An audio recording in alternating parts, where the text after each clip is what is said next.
धन्य सरकार धन्य प्रशासन एवं नेतांक हीन राजनीति को धन्यवाद देउछन्ति कविसूर्यनगर बासी। विनाशर धारा कविसूर्यनगर सहर यही धारा रे पुरातन अनुष्ठान को हराइला कविसूर्यनगर। भूत कोठी पालटी गला सूर्य पुरातन कनक मंजरी पाठागार।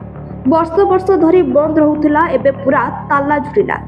गच्छित रही शह शह वर्षर ग्रंथ पांडुलिपि तालपत्र पोथी एवं दुर्लभ पुस्तक।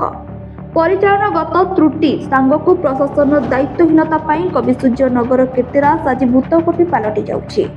खलिकोट राजा साहेब धर्मपत्नी नाम कहीं केते वर्षर राज्य संस्कृति विभाग अधीन प्रतिष्ठा होइतिबा मनोरंजन धर्मी लाइब्रेरी को सरकारी जाणीशुणी ध्वंस करने को उद्यम करिथिबा एबे सहर में आलोचना होछि।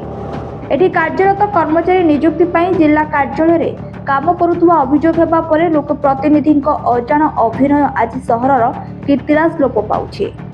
राजनीतिर टाउटर विनाशकारी लुटेरांक दबदबा पाई गोटे गोटे अनुष्ठान बंद होउछि।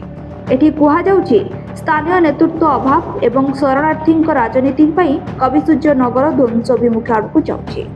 एपटे लोकंक दृष्टि आढ़ुआल थिबा कनक मंजरी पाठागार दीर्घ वर्ष धरी जड़े कर्मचारी नियंत्रण में रहिबा जोगु पाठागार रे थिबा मूल्यवान ग्रंथर सुरक्षा नहीं एबे उठिलानी प्रश्न।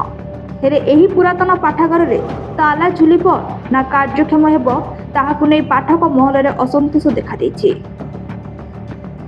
गंजाम रो भगवान पाढ़ी रिपोर्ट जे न्यूज सूर्या।